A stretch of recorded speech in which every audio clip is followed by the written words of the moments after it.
ziyalarımızdandır. Bu gündə qələmi ilə durub bizim Gül bağlarımızın qayğısına qalır. Onlara elm öyrədir.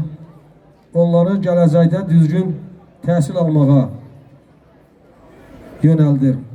Ağa müəllim, zəhmət olmasa buyurun. Hörmətli şəhid ataları, hörmətli şagirdlər, əziz şagirdlər, hörmətli qonaqlar.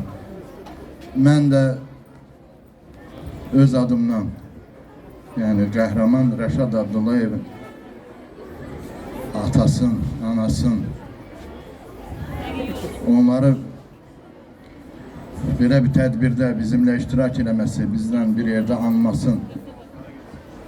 Qeyd edirəm ona görə ki, biz 1-ci Qarabağ müharibəsi iştirakçıları o vətən torpaqların müdafiə elədi. Yəni, indi məlumdur ki, müəyyən belə deyək də bizim rayonlarımız işğal olundu. Ancaq biz həmin dövrdə 93-cü ildən səfərbər olaraq bir millət kimi onların belə deyək,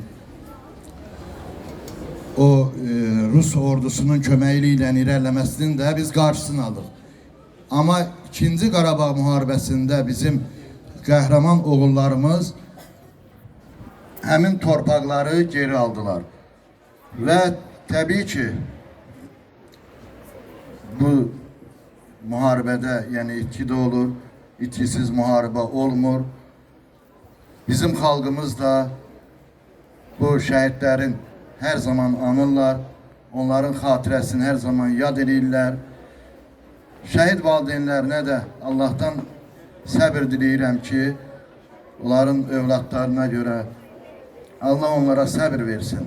Və əmin olsunlar ki, bizim xalqımız bu şəhidlərin ruhunu heç vaxt unutmurlar. Onların qəhrəmanlığını həmişə əziz tuturlar.